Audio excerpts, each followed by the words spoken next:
नमस्कार दोस्तों, कैसे हैं आप सब। आज मैं भूगोल की सीरीज़ शुरू करने चल रहा हूं और इसमें आप लोगों को सबसे पहले मैं भूगोल के बारे में एक सामान्य परिचय बताता हूं। भूगोल के बारे में एक सामान्य जानकारी बताता हूं, ठीक है। भूगोल एक सामान्य परिचय, भूगोल एक सामान्य परिचय। देखिए, भूगोल अंग्रेजी भाषा के जियोग्राफी का हिंदी रूपांतरण है। जियोग्राफी जो है वह लैटिन भाषा के दो शब्दों से मिलकर बना हुआ है। पहला है जियो और दूसरा है ग्राफी।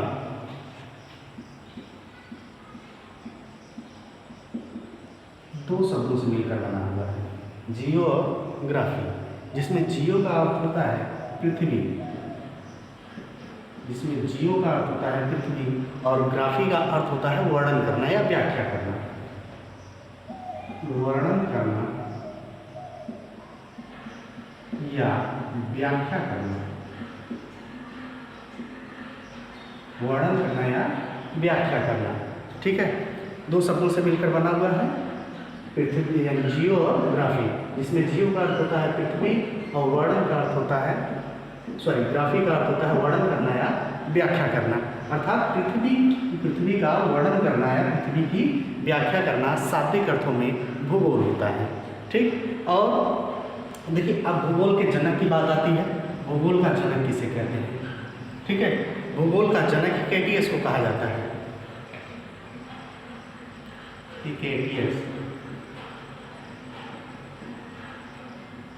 हिकेटियस को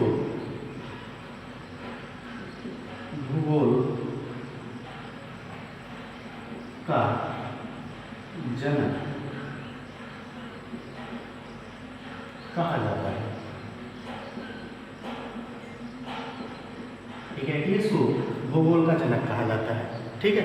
और दूसरी चीज ये कि भूगोल के लिए जियोग्राफिका शब्द का प्रयोग, जियोग्राफिका शब्द का प्रयोग, जियोग्राफिका, भूगोल के लिए जियोग्राफिका शब्द का प्रयोग सर्वप्रथम इरेटोस्थेनीज नामक वैज्ञानिक ने किया था, भूगोल वेत्ता ने किया था। इरेटोस्थेनीज, ठीक। भूगोल के लिए जियोग्राफिका शब्द का प्रयोग सर्वप्रथम इरेटोस्थेनीज नामक भूगोल वेत्ता ने किया था, ठीक ना।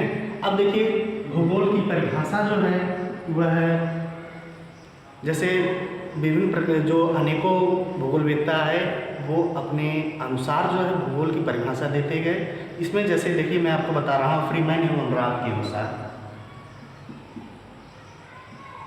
फ्रीमैन एवं राव के अनुसार,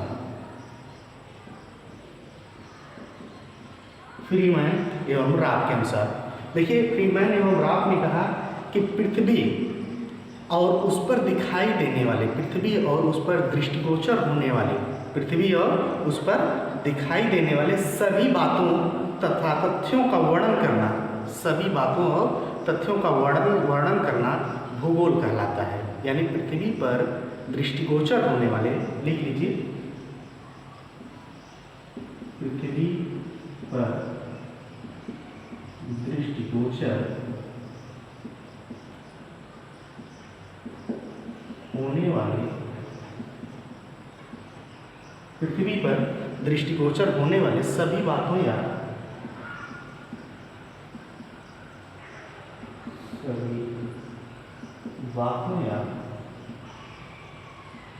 तथ्यों, सभी बातों या तथ्यों का वर्णन करना भूगोल कहलाता है।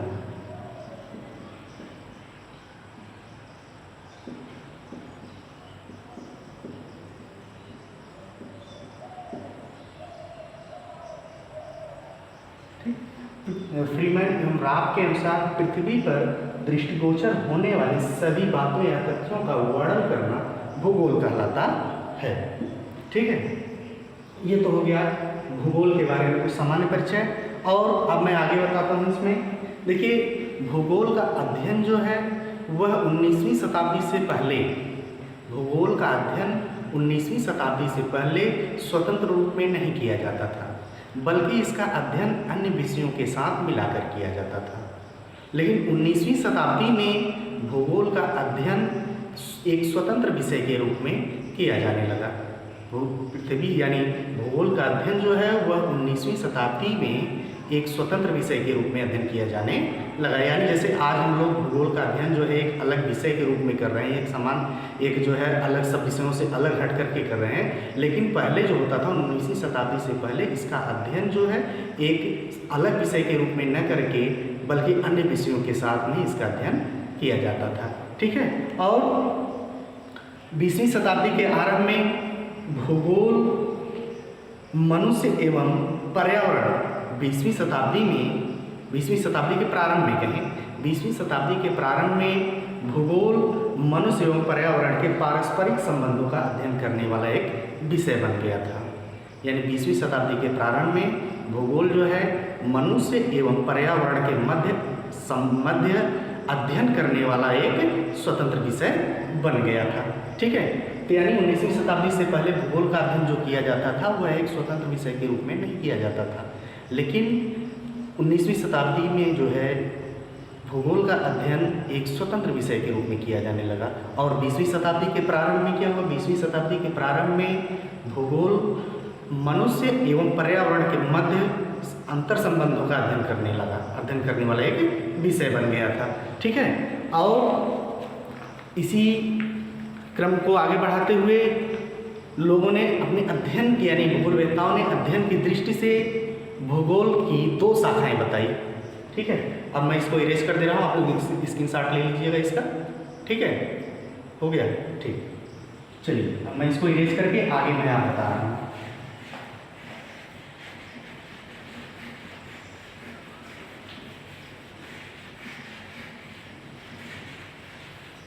देखिए,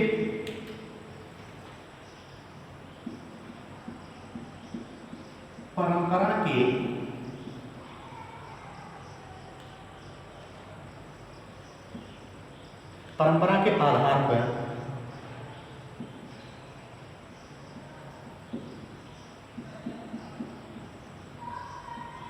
भूगोल को 2 भागों में बांटकर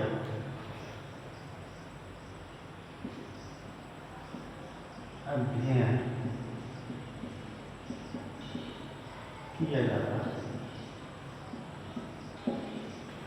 यानी परंपरा के आधार पर भूगोल को 2 भागों में बांटकर अध्ययन किया जाता है।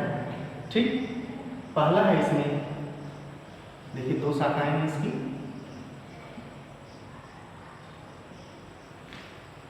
पहला है भौतिक भूगोल,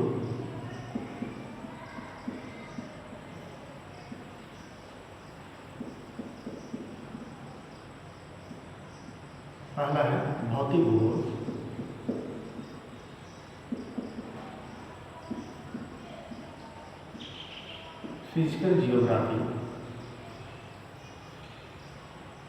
और दूसरा है मानव भूगोल।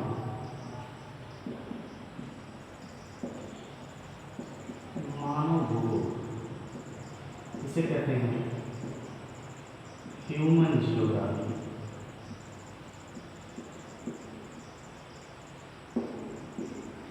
पहला है मानव भूगोल, पहला है भौतिक भूगोल और दूसरा है मानव भूगोल। ठीक है। अब देखिए भौतिक भूगोल क्या है, या पहले देखते हैं भौतिक भूगोल का जनक किसे कहा जाता है। भौतिक भूगोल का जनक जो है पोलिडोनियस को कहा जाता है। ठीक, भौतिक भूगोल का जनक पोलिडोनियस को कहा जाता है। भौतिक भूगोल का जनक किसे कहा जाता है? पोलिडोनियस को कहा जाता है। ठीक है। अब देखिए भौतिक भूगोल की परिभाषा क्या होगी। भौतिक भूगोल की परिभाषा क्या होगी, इसमें देखिए बताते हैं। भौतिक भूगोल भौतिक पर्यावरण की भौतिक भूगोल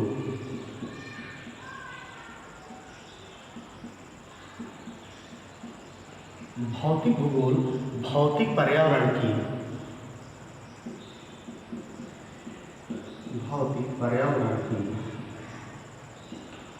वह शाखा है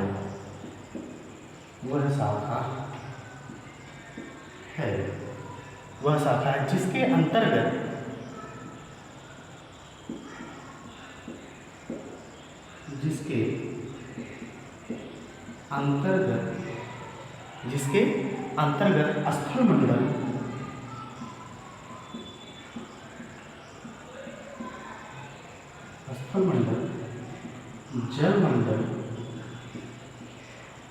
स्थल मंडल जल मंडल हिममंडल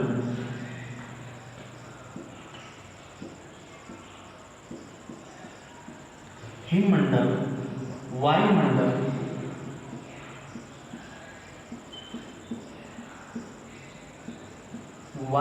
जीवमंडल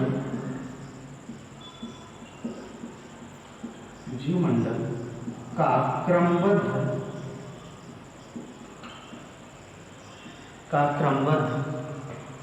व्याख्यात्मक वर्णन किया जाता है। क्रमबद्ध व्याख्यात्मक वर्णन किया जाता है। ठीक है, यानी देखिए भौतिक भूगोल भौतिक पर्यावरण की वह शाखा है जिसके अंतर्गत स्थल मंडल, जल मंडल, हिममंडल, वायुमंडल, जीवमंडल का क्रमबद्ध व्याख्यात्मक वर्णन किया जाता है। ठीक है, ये हो गया।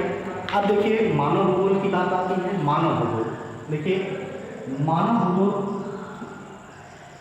भूगोल का जनक फ्रेडरिक रेटजेल को कहा जाता है। रेटजेल को मानव भूगोल का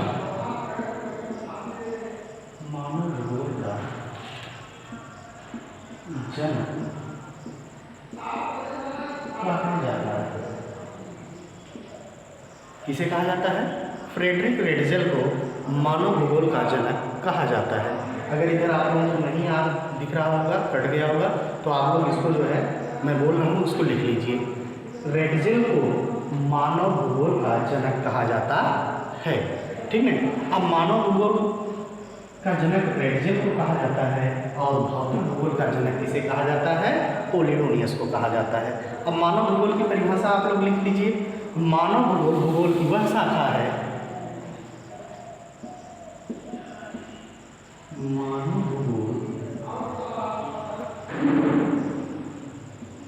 भूगोल की वह शाखा है मानव भूगोल की वह शाखा है जिसके अंतर्गत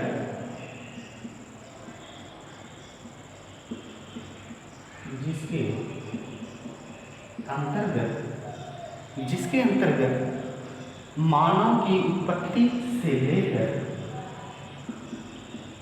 मानव की उत्पत्ति से लेकर वर्तमान समय तक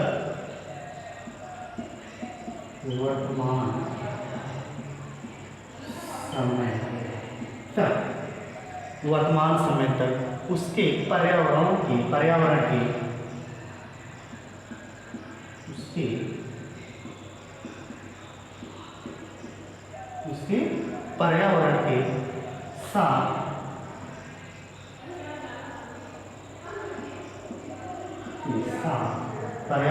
साथ संबंधों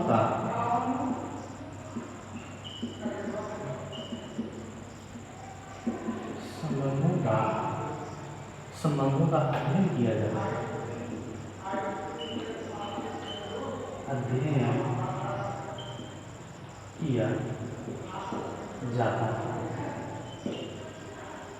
ठीक, यानी मानव भूगोल का जनक रेटजेल को कहा जाता है और मानव भूगोल की परिभाषा, मानव भूगोल भूगोल की वह शाखा है जिसके अंतर्गत मानव की उत्पत्ति से लेकर वर्तमान समय तक उसके पर्यावरण के साथ संबंधों का अध्ययन किया जाता है।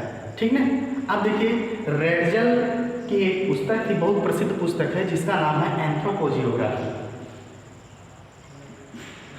रेडजल की एक पुस्तक है एंथ्रोपोजियोग्राफी।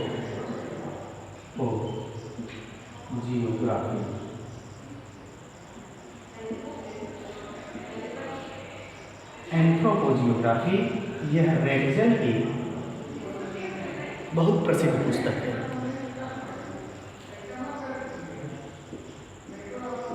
रेडजल की प्रसिद्ध पुस्तक है। एंथ्रोपोजियोग्राफी रेडजल की प्रसिद्ध पुस्तक है। ठीक है। इनके अन्य पुस्तकों में जैसे पॉलिटिकल जियोग्राफी जो है यह भी फेमस है। ठीक है। एक है पॉलिटिकल जियोग्राफी,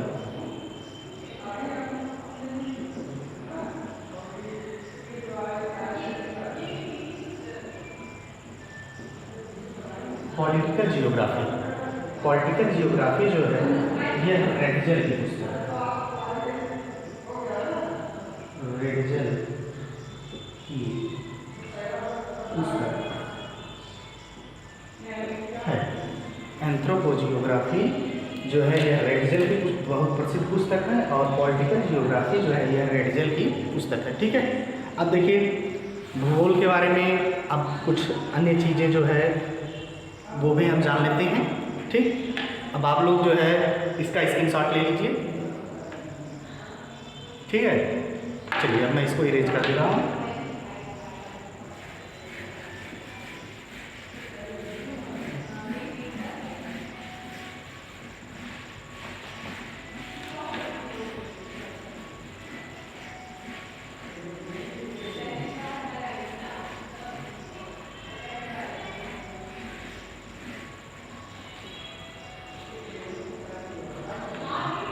देखिए एक भूगोलवेत्ता थे जिनका नाम था एनेक्सिमेंडर। क्या नाम था? एनेक्सिमेंडर।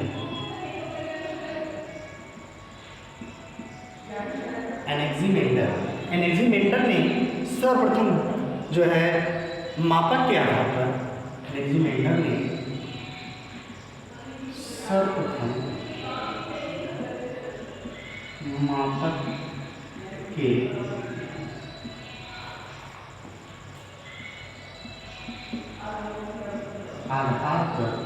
के आधार पर विश्व का मानचित्र बनाया। मापक के आधार पर विश्व का मानचित्र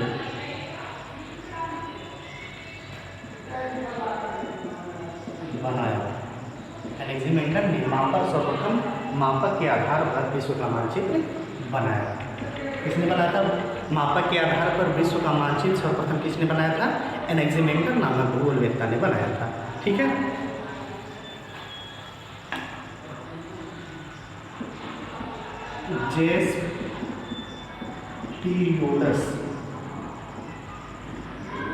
जेस्पेरियोडस जो है यह भूगोल के जनक,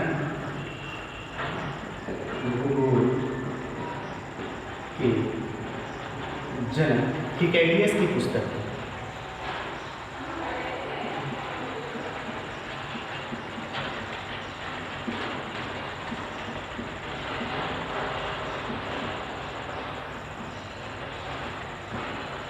जेस्पेरियोडस भूगोल के जनक थिकेडियस की पुस्तक का नाम है।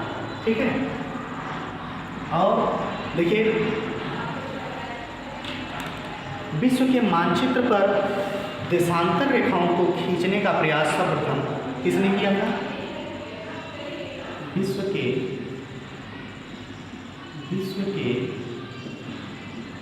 मानचित्र पर देशांतर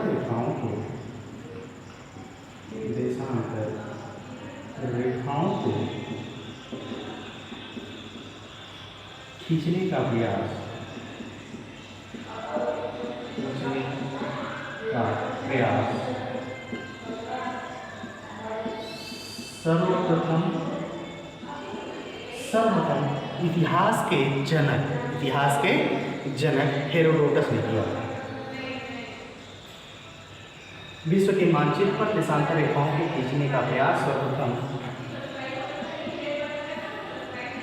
इतिहास के जनक किसने किया था? हेरोडोटस ने किया था।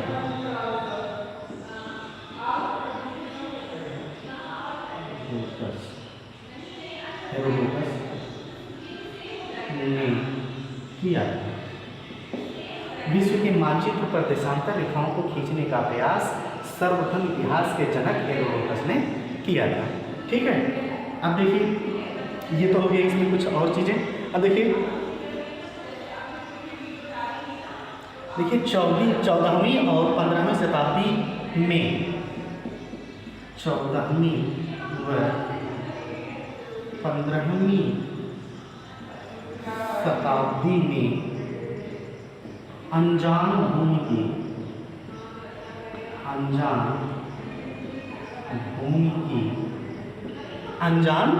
भूमि की खोज की प्रेरणा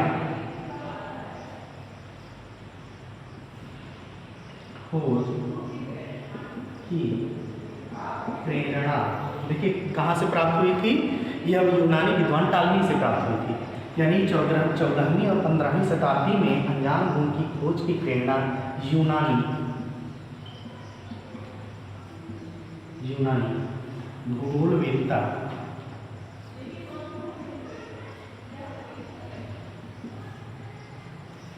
भूगोलवेत्ता टालमी से प्राप्त हुई, टालमी के लेखों से प्राप्त हुई।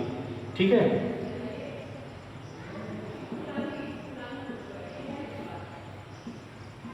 टालमी के लेखों से प्राप्त हुई। 14वीं और 15वीं शताब्दी में अनजान भूमि की खोज की प्रेरणा यूनानी भूगोलवेत्ता टालमी के लेखों से प्राप्त हुई।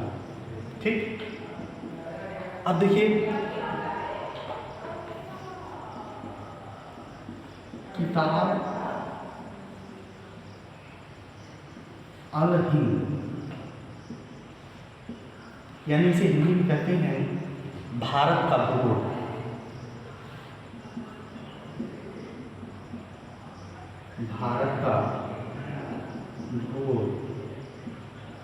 किताब अल हिंद यानी भारत का भूगोल किसकी पुस्तक है? यह है अल-बरूनी की। किताब अल हिंद यानी भारत का भूगोल किसकी पुस्तक है? अल-बरूनी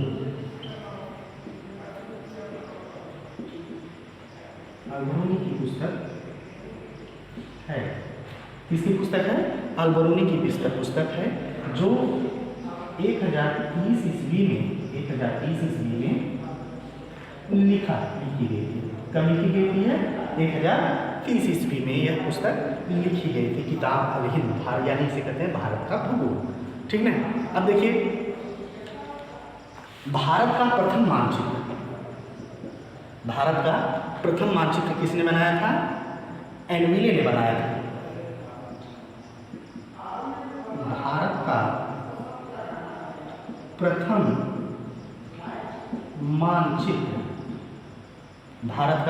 प्रथम मानचित्र एनविले किसने बनाया था? एनविले ने बनाया था। कब बनाया था? 1752 ईस्वी में। 1752 ईस्वी में कब बनाया था एनविले ने? 1752 ईस्वी में बनाया था। भारत का प्रथम मानचित्र एनविले ने बनाया। किसने बनाया था? एनविले ने बनाया था। ठीक है, विश्व के मानचित्र पर सर्वप्रथम भारत को किसने दर्शाया था? टॉलमी ने दर्शाया था। किसने दर्शाया था? टॉलमी ने दर्शाया था। यानी विश्व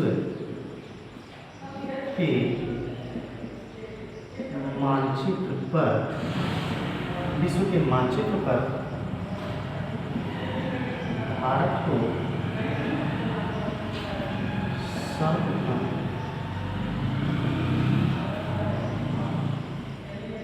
टॉलमी ने दर्शाया था। किसने दर्शाया था?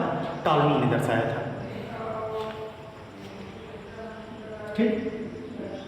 अब देखिए, जलयानों एवं समुद्र यातायात के लिए किस प्रकार के प्रक्षेप का जो है प्रयोग किया जाता है। ठीक है, जलयानों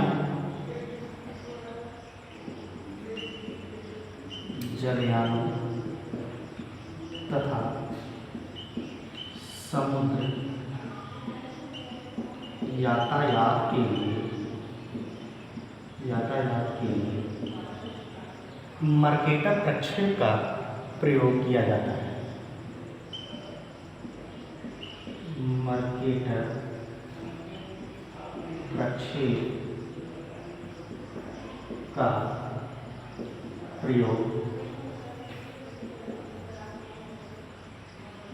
किया जाता है। जलयानों तथा समुद्र यातायात के लिए मर्केटर प्रक्षेप का प्रयोग किया जाता है। ठीक है, जो समुद्र में यात्रा करने वाले होते हैं वो अपनी यात्रा के दौरान मर्केटर प्रक्षेप का प्रयोग करते हैं।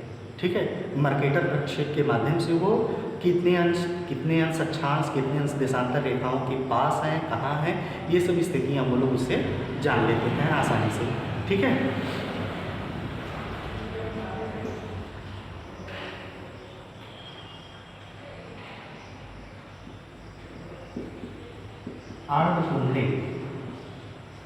अर्धकुंडे यह 1817 ईस्वी में लिखी गई पुस्तक थी। अर्धकुंडे किसकी पुस्तक है? यह कार्ल रिटर की है। कार्ल रिटर की है पुस्तक। ठीक है, 1817 ईस्वी में कार्ल रिटर नामक गणितज्ञ ने पुस्तक लिखी थी जिसका नाम था अर्धकुंडे। ठीक है,